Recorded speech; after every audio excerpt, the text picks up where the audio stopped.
De quoi s'agit-il aujourd'hui? Je voudrais commencer par donner l'opportunité à Alexandre Travers de dire quelques mots sur le CHPM, et puis ensuite je dirai quelques mots sur InfoWarGame. Donc Alexandre, tu as la parole. Merci. Quelques mots, c'est quoi? C'est 2, c'est 15, c'est 150 mots? 150 mots. 150 mots.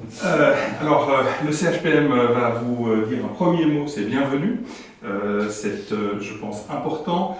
Le CHPM organise depuis un certain nombre d'années, notamment sous mon prédécesseur Pierre Streit, chaque année une journée d'études consacrée au wargame. Et puis, je le disais tout à l'heure à Pierre Razou, on a connu en 2022 un succès inattendu avec une quantité de gens qui s'intéressaient à ce sujet des wargames. Alors bien sûr, il y a le contexte de la guerre en Ukraine, mais il y a peut-être aussi d'autres questionnements qui sont apparus à ce moment-là. Et puis à la fin de la journée, quand tout le monde était en train de présenter des jeux qui étaient flexibles, qui étaient adaptables, qui étaient modernes, qui étaient qui avaient toutes les qualités, j'ai dit mais en fait c'est très bien vos wargames, mais pourquoi est-ce qu'on ne fait pas un wargame sur le thème de l'Ukraine? Et c'est ce qu'on a fait. Nicolas, je pense, a passé un certain nombre de nuits à développer, en fait, à partir de cartes existantes, à partir de règles existantes, a fait en sorte qu'on puisse avoir 3 journées complètes avant le premier anniversaire de la guerre, le 24 février 2023, qu'on puisse avoir 3 journées complètes de wargame. On a publié un rapport à l'issue de ces 3 journées. On a appris, je pense, beaucoup. On s'est rendu compte lors de la première séance qu'il y avait encore beaucoup de travail et qu'on ne pouvait pas uniquement se limiter aux aspects politiques, mais qu'il y avait des aspects de retour du terrain. Ça fonctionne moins bien, ça ne fonctionne pas du tout. Donc on est arrivé, je pense, à un stade, à un niveau assez élevé en termes de simulation de la complexité de cette guerre en Ukraine. Puis ensuite, on a continué, c'est ce qu'on fait quand les choses vont bien.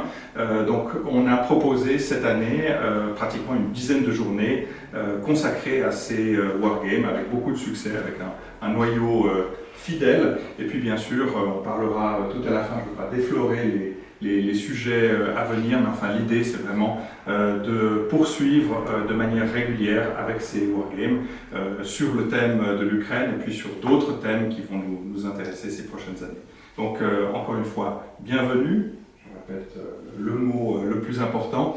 On est content de vous avoir ici et puis consulter régulièrement le programme du CHPM et puis les activités qui sont également régulièrement annoncées dans la revue Militaire Suisse et puis d'autres partenaires.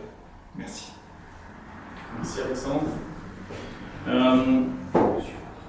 Évidemment, la majorité a déjà été dit. En même temps, on a InfoWarGame, c'est simplement une page Instagram que j'ai mis en place dans laquelle on partage les contenus des séances qu'on fait. Et puis l'idée, c'était d'avoir un groupe effectivement actif de jeunes au sein du CHPM qui s'occupe de wargaming. Plus complexe. Pas de problème. Et pourquoi finalement? La question la plus importante, pourquoi? On s'est rendu compte qu'il y avait un intérêt. Donc Alexandre l'a très bien dit, l'année passée on a fait cette séance en octobre et on a eu plus d'une vingtaine de participants avec des sujets allant à la fois du wargame historique au wargame plutôt prospectif et également éducatif. Et on s'est rendu compte qu'il y avait un réel intérêt et il y a beaucoup de personnes plutôt jeunes qui s'y intéressent. D'autre part, on a aussi vu qu'il y avait un besoin.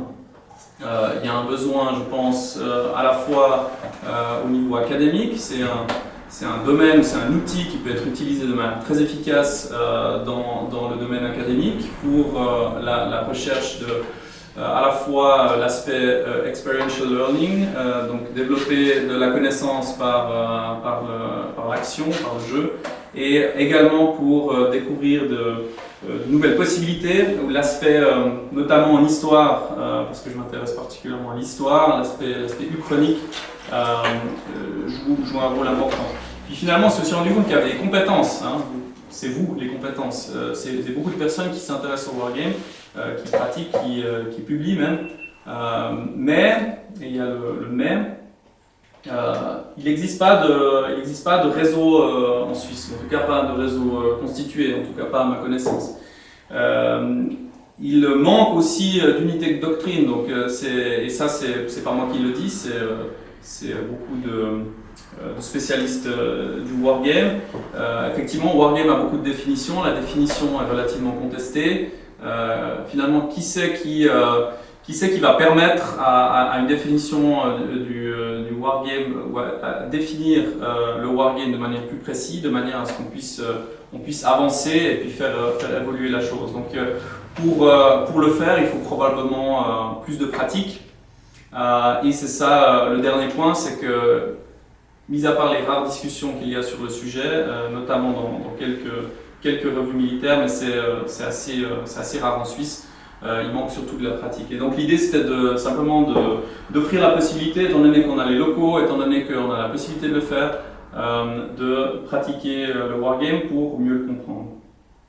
Et puis alors on a mis en place un programme et on a axé ça sur chaque séance avec un sujet différent et puis un autre système de jeu, en essayant chaque fois de présenter les aspects historiques, donc factuels du conflit, de parler des aspects de game design, donc comment on représente les effets dans le temps et dans l'espace pour effectivement immerger le joueur dans un contexte particulier.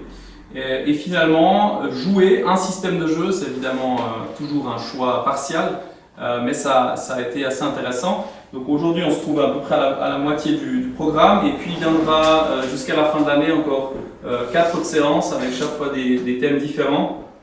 Et puis en essayant d'utiliser aussi à la fois des wargames sur carte, mais également des wargames plutôt tabletop, utilisant par exemple des figurines ou d'autres représentations de l'espace et du temps. Et les produits cette année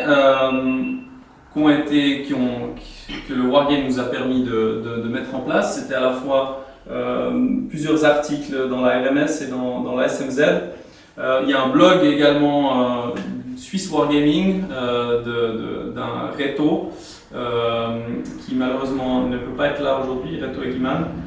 Et puis on a publié 2 rapports que je vous présenterai plus tard sur le wargame prospectif qu'on a fait sur le thème de l'Ukraine, qui sont également accessibles sur le site du CHPM. Donc l'idée étant de mettre à l'avenir également des contenus sur le site du CHPM. Et puis finalement, ce qu'on a fait aussi, c'était à chaque séance, étant donné que souvent les jeux sont en anglais, j'ai pris le temps de rédiger des règles abrégées ou des résumés des différentes règles, systèmes de règles qu'on a utilisés, et puis de manière à être proactif et puis permettre à la communauté de trouver également ces contenus. Je les ai mis systématiquement sur Board Game Geek, donc c'est accessible et puis ça permet aux gens qui s'y intéressent de trouver ces contenus. Et j'ai reçu quelques commentaires positifs, notamment de francophones qui cherchent des règles des fois en français. Et donc ça c'était positif. Et parallèlement, on a créé cette page Instagram InfoWargame qui permet de partager des contenus et puis d'être un peu une vignette visuelle du projet. Donc je remercie toutes les personnes qui ont participé jusque-là à cette entreprise. Je me réjouis beaucoup de la journée d'aujourd'hui qui permettra d'aller un peu plus profondément dans la thématique. On a pas mal de personnes qui ont fait du game design, qui ont publié des jeux eux-mêmes, d'autres qui sont de grands amateurs de wargame. Donc j'espère que ça permettra d'avoir une discussion intéressante, passionnante, également à midi lors de l'apéritif, de manière à pouvoir avancer sur ces thématiques ensemble. Et puis finalement, je remercie également la Société des officiers de l'Université de Fribourg, avec sa présidente Katharina, qui aujourd'hui est là en soutien et qui avait organisé, ou que nous avions organisé cet événement l'année passée ensemble. Et cette année, maintenant que c'est Katharina qui a repris la présidence, elle a été également favorable à soutenir cet événement.